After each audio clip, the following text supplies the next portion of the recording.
to go let off some steam, let off a couple rounds. It's been a while since I knocked the dust up off my arms. But I think I'm gonna answer some questions now. Let me see what I got. Hold on. Mr. Pharaoh, shout out Mr. Pharaoh. His question is, do you ever let your drums peak through the mix in order to hit hard?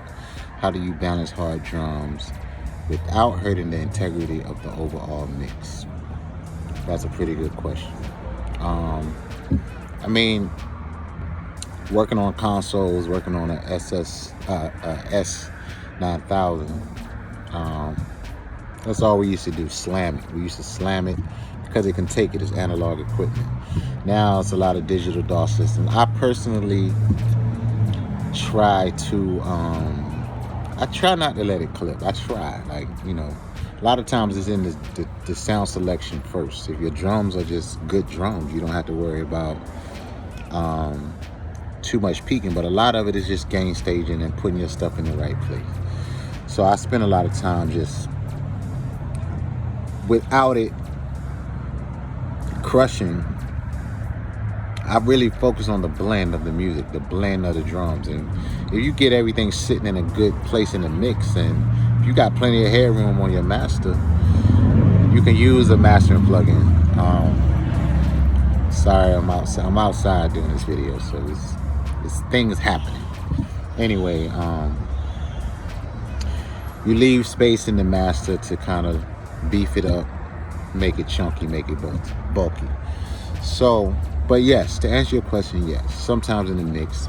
That's more so a Marcella Incredible Lago question than me. I give everything to her or any mixer sitting in a good place. If they decide to crush it, then it's on them. But they have their techniques as well. But I don't like to slam it. I had to learn that. Don't get me wrong.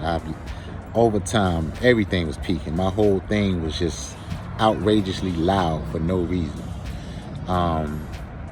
Clipping. And once I learned how to just bring things down and have it sitting in a nice, you know, sometimes negative 12 dB, sometimes negative 6. But I focus on the sound. Sometimes I push things right before it hit 0. But I kind of know what kicks. Sometimes I stack my kicks. It might be 3 kicks, right? Sometimes it's 1. You don't need to stack drum. Sometimes it's 1 great kick that I know is doing its job. But okay, let's say I'm stacking drum. 1 is for the sound. 1 is so I can get some body and some sonic. And another one is just, it's doing something in the frequency, a frequency that I needed to do. And I blend the kicks to do its thing. And then I put it nicely in my mix. And then I just start building and placing the rest of my sounds nice and smooth and in a nice comfortable space with the rest of my music and the rest of my mix. So a lot of times it's just sound selection first. I begin to understand frequency wise. I'm at the studio, sorry. I begin to learn frequency wise where I want things to sit and what I'm using certain sounds for. So be mindful of that. But I don't know, I think I'm going on and on. But to answer your question, yes, it depends. As of lately, no, I'm not slamming things. I just haven't felt the need to.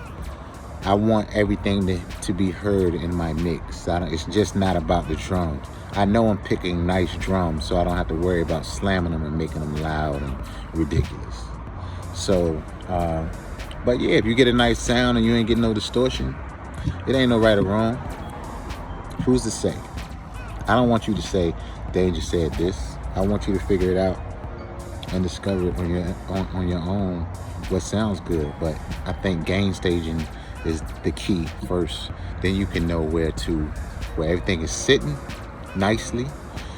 You getting the fullness of your sounds, and then you know, okay, I can use a little bit more of this. You might not necessarily need, if you're putting it in a nice spot in the mix, you don't need to slam it. You can use something else, a L2, not an L2, 1176 or something, to get a little more out of it. Compressors, whatever, not without overdoing it. What you learn over time is less is more. Obviously, you don't have to use 1,000 plugins to achieve what you want to achieve. So, again, to answer your question, yes, if you need to, but no, you don't have to. You don't have to slam it. You don't. You can achieve loudness a lot of different ways. Now, if you're on some analog gear, slam it. It can take it. But we all in the box. You don't need to.